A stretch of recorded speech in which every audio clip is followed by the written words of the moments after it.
इमरान खान साहब का जो तोशा खाना ट्रायल हुआ है इलेक्शन कमीशन की तरफ से, इलेक्शन कमीशन का जो बुनियादी ऑर्डर था जिसके तहत ये कंप्लेंट फाइल की गई थी और उसके बाद के जो ऑर्डर्स हैं जिसमें ये सारी प्रोसिक्यूशन हुई, उस बुनियादी ऑर्डर को हमने इस्लामाबाद हाई कोर्ट में चैलेंज किया था। इसमें दो ऑर्डर्स आए थे। एक ऑर्डर को लाहौर हाई कोर्ट के फुल बेंच ने समाअत कर रहा था, तो क्योंकि यहाँ पे सिंगल बेंच उसको सुन रहा है तो हमने यहाँ पे पिछले 9 महीने से एप्लीकेशन फाइल कर रखी है कि हमें इजाज़त दी जाए कि इसको हम विड्रॉ करके लाहौर हाई कोर्ट में मुकदमा दायर कर सकें, जहाँ पे कि दूसरा केस जो है और larger bench of high court उसको सुन रहा है।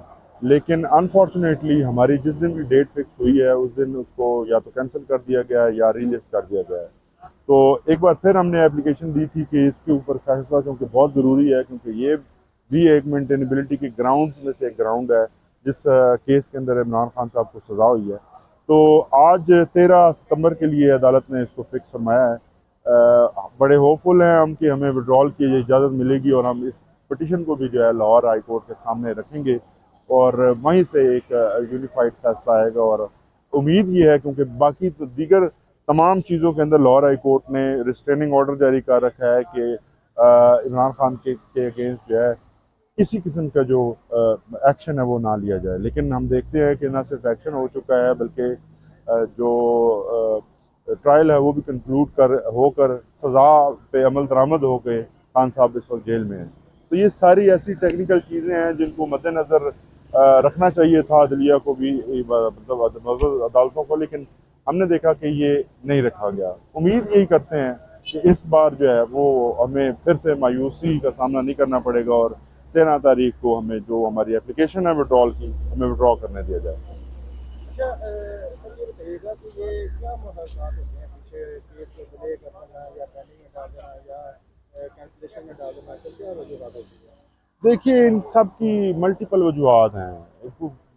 बाज़ जज साहब बीमार थे, बाज़ कोई छुट्टी आ गई, बाज़ ये हुआ कि उस दिन को कोई और इम्पोर्टेंट केसेस लगे हुए थे तो पूरी लिस्ट को कैंसिल कर दिया गया। मल्टीपल रीजंस हैं। रीजंस कुछ नोन है, कुछ अननोन है। जो अननोन है वो आप सबको पता है क्या है। तो लेकिन हमें फिर भी अदलिया का एहतराम करना है, हमें अपनी अदलिया के साथ खड़े होना है, हमें अपनी अदलिया को मजबूत करना है, उनको स्ट्रेंथन करना है। ये हम सब पूरे जो 25 करोड़ पाकिस्तानी हैं, इन सब के लिए की बका इसी में है कि हमारी अदालतें मजबूत हों और वो अपने पैरों पर खड़ी होकर मजबूत फैसले करें। सबसे ज़रूरी चीज़ ये है, अगर अदालतें खड़े हो गई और अदालतें मजबूती से अपने पाँव पर खड़े होकर हम शहरियों के जो हकूक़ हैं उनकी प्रोटेक्शन करें और आईन पाकिस्तान के ऊपर अमल दरामद यकीनी बनाएं, तो फिर कोई शक नहीं कि हम फिर से एक अजीम कौम बन सकते हैं। तो इंतजार भाई, ये भी तो एक प्लेटफॉर्म की कमजोरी है ना कि इम्पोर्टेंट केस में जज अचानक बीमार हो गया या अचानक से लंबी छुट्टी भी चला गया, हफ्ता दो हफ्ते की, तो मतलब इसमें इस सबमिशन के लिए अब क्या होना चाहिए? ये अनफॉर्चुनेट है, बहुत अनफॉर्चुनेट है। इससे क्या होता है कि पूरे निज़ाम इंसाफ के ऊपर सवालिया निशान खड़े हो जाते हैं। यानी इतनी जजेस हैं, 5 हमारी हाई कोर्ट्स हैं और लोअर जुडिशरी है, हर जगह पे हर लेवल की अदालतें हैं। एक जज की वजह से पूरी अदलिया के ऊपर सवाल खड़ा हो जाता है। ये बड़ा अनफॉर्चुनेट है। लेकिन एट टाइम्स ये होता है कि जेन्युइन रीजंस भी होती हैं। जब सियासी मुकदमात के अंदर छोटी छोटी वजूहात के ऊपर जब अदालतें बंद रहेंगी और जज साहब जो हैं वो नहीं आएंगे, तो फिर बड़े सीरियस सवालात होंगे, क्योंकि पॉलिटिकल केसेस के अंदर लोगों की जो इन्वॉल्वमेंट है और जो लोगों की अटैचमेंट है वो किसी और लेवल की होती है। तो वो इस चीज़ का ख्याल अब ज़ाहिर है हम सब ने मिल के रखना है। बार और बेंच जो है वो एक ही होती है। तो जजेस ख़ास तौर पर जुडिशरी को ये वाला एस्पेक्ट ज़रूर देखना चाहिए। बेसिकली जो है इलेक्शन कमीशन ने जो फैसला दिया था, उस फैसले को हमने चैलेंज किया था तोशाखाना केस के अंदर। और वो आज समाअत के लिए इसलिए फ़िक्स था कि हमने दरख्वास्त एक दी थी कि हमारा केस क्योंकि फ़िक्स नहीं हो रहा तो वापस लेने की हमारी सदा मंजूर की जाए। वो हमारी दरख्वास्त लग नहीं रही थी, ना वो फ़िक्स हो रही थी और ना ही हमें केस वापस लेने की इजाज़त मिल रही। आज कल हमने एक और दरख्वास्त दी जिसमें हमने ये इस्तदा की कि केस जो है वापस लेने की इजाज़त दी जाए। आज वो दरख्वास्त विद ऑब्जेक्शन लग गई और हम पेश हुए और जाकर मौजूद अदालत को असिस्ट किया कि ये केस फ़िक्स किया जाए, क्योंकि मामला जब तक फ़िक्स नहीं होगा और विड्रॉ हमारी एप्लीकेशन नहीं होगी तो हमारा लाहौर में मामला पेंडिंग है, तो उसके ऊपर हमें जो है वो डिसीजन नहीं आ सकेगा। तो लिहाजा अदालत ने 13 तारीख के लिए ये केस जो है फ़िक्स कर लिया है। मेन अपील भी फ़िक्स हो गई है और ये एप्लीकेशन जो हमने दी थी ये भी फ़िक्स हो गई।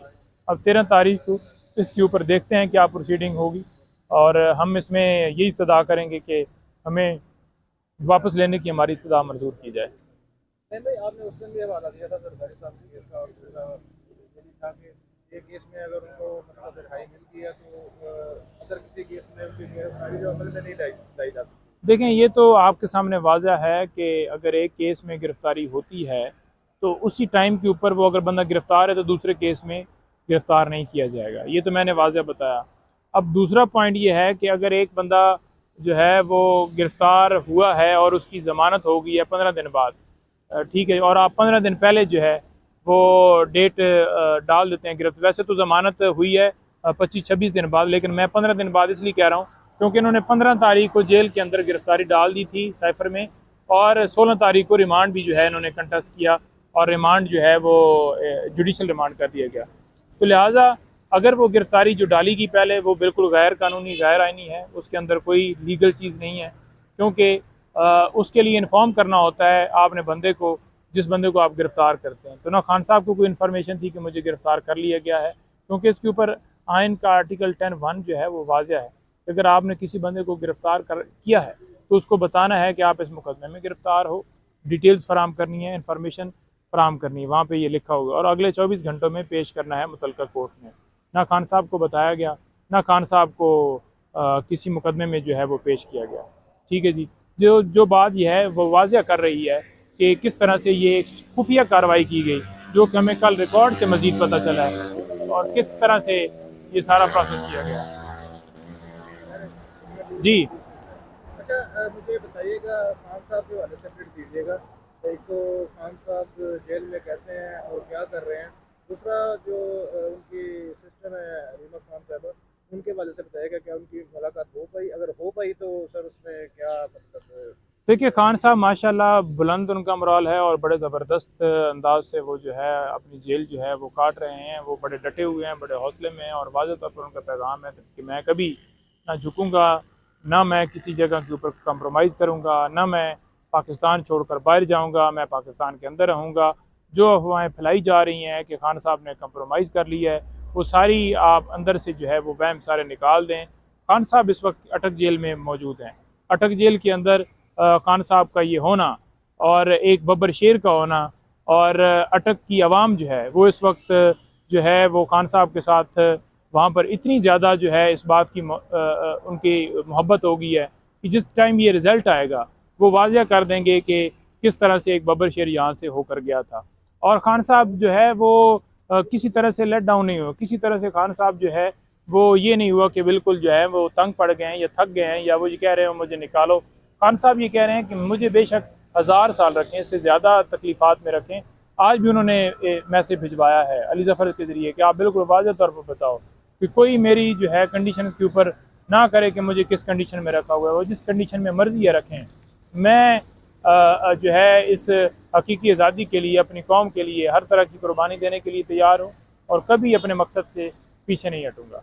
तो सर रीमा खान साहब से जो मुलाकात है उनके बारे में देखिए, उनकी मुलाकात हुई, उनकी वाइफ की मुलाकात हुई, उन्होंने भी ये बताया कि खान साहब का मोराल बहुत बुलंद है, कुरान पाक वो पढ़ रहे हैं, जो कि उन्होंने हमें भी बताया, और उन्होंने सबको, जब भी कोई आता है पीछे से घर वाला, तो वो हौसला देते हैं कि आप मजबूत रहें, लेकिन घर वालों की भी हिम्मत है, उनको दाद है, उनको सलाम है कि उनकी जो अहलियाँ हैं या उनकी बहनें हैं वो माशाल्लाह से इस तरह से इस सारे प्रोसेस के अंदर फेस कर रही हैं और इस तरह से जो है वो डिफेंड कर रही हैं, इस तरह से उनके हौसले बुलंद हैं कि उनके हौसले देख कर हमें भी रश्क आता है कि किस तरह से उनकी बहनें और उनकी जो वाइफ हैं वो मज़बूत औरतें हैं, और अपने जो है वो जो इमरान खान साहब है उनके मकसद के साथ इसी तरह से उनको भी विजन है और वो डट के खड़ी हैं।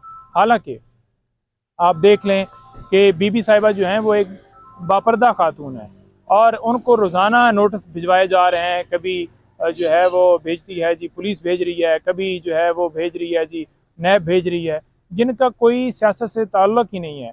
एक तरफ नैब जाकर कोर्ट के अंदर स्टेटमेंट देती है कि हमें ये रिक्वायर नहीं है और हम वापस ले लेते हैं, फिर नोटिस भेज दिए जाते हैं, फिर हम बेल लेते हैं, फिर कहते हैं जी कि हमारा इसके साथ कोई कंसर्न नहीं है, फिर हम वापस लेते हैं। अब फिर दोबारा जो है वो तोशाखाना केस के अंदर नैब ने नोटिस भिजवा दिए हैं कि वो पेश हों। रोज़ाना जानबूझ के उनकी अदालतों के चक्कर, वो बापर्दा खातून है, उनका कोई सियासत से ताल्लुक़ नहीं है, उन्होंने कभी सियासत के ऊपर बात नहीं की। और किस तरह ये जो है वो डेस्परेट हो चुके हैं कि एक जो है वो एक शरीफ खातून, एक दीनदार खातून, जिसको रोज़ाना ये उसका महरम जो है इस वक्त वो जेल में पड़ा है और उसको रोज़ाना जो है वो चक्कर लगवा रहे हैं अदालतों के। तोशाखाना की एक FIR इन्होंने दर्ज की हुई है जेली रसीदों की, कोई सबूत ही नहीं है, कोई चीज़ ही नहीं है, कोई बंदा ही नहीं है। कोई बंदा वहाँ से उठाते हैं, उठा के एक FIR दर्ज कर देते हैं। उनकी बहनों के ऊपर एंटी करप्शन के पर्चे हो रहे हैं। कभी वो फैसलाबाद जो है वो जाकर अपने केसेस भुगत रही हैं, कभी डेरा गाजी खान जो है उनकी वाइफ के ऊपर मुकदमा हो जाता है। तो ये सारी पॉलिटिकल विक्टिमाइजेशन हो रही है।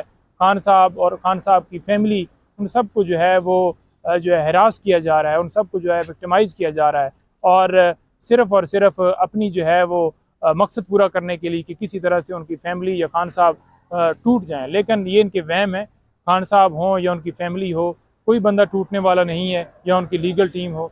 हर बंदा अपनी जगह पे डटा हुआ है और खान साहब का साथ देने के लिए 24 घंटे वो रेडी है। अच्छा नहीं भाई, एक और चीज़ कहिएगा कि एक आपने दरखास्त दर्ज की हुई थी कि खान साहब को अटक जेल से अडयाला मंतकिल किया जाए, तो उसके वाले से क्या अपडेट है? देखें, खान साहब को अटक जेल से अडयाला जेल जो है वो हमने इस्तदा की थी, वो दरख्वास्त कबूल नहीं हुई। हालांकि कानूनी तौर पर जो ऑर्डर है वो जो हुमायूं दिलावर साहब के थे वो थे अडयाला जेल के, लेकिन दरख्वास्त ना मैनुअल के मुताबिक देखा जाता है, ना कोई जो है उसके अंदर कानून फॉलो किया जाता है कि क्या कानून उसके अंदर जेल रूल्स क्या कहते हैं। हमने सारा असिस्टेंस की, लेकिन उसके बावजूद ताहाल अभी तक फ़ैसला नहीं हो सका।